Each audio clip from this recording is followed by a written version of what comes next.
ఎన్నికలకు వస్తే మేము ఒప్పుకోం, ముఖ్యమంత్రి నేను ఎదిరిస్తామంటున్నారట.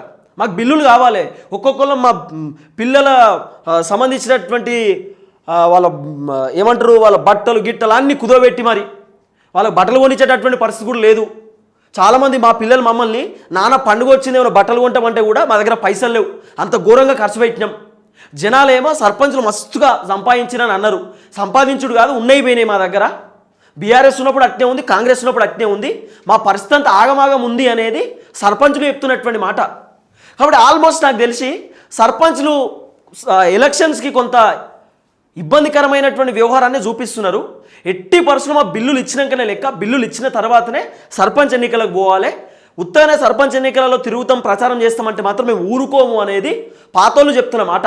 తర్వాత కొత్త వాళ్ళు ఎవరైనా పోటీ చేసినా కూడా మేము దగ్గరుండి ఓడగొడతాం, దగ్గరుండి ప్రచారం చేస్తాం, మాకు బిల్లులు రాలేదు అని చెప్పి. ఇదంతా సర్పంచ్లు చెప్తున్నారు. చూడాల్సిన అవసరం ఉంటుంది. మరి సర్పంచ్లు ఏ విధంగా ముందుకు పోతారు, ఏం చేస్తారు, మరి సర్పంచ్ ఎన్నికలకు వాళ్ళే మేము బెట్టనీయం కుదరదు, ఏం చేస్తారో చేసుకోండి, మా బిల్లులు మాకు కావాలని చెప్పి వాళ్ళే తిరగబడేటటువంటి కార్యక్రమం చేస్తూ ఉన్నారు ప్రభుత్వం పైన.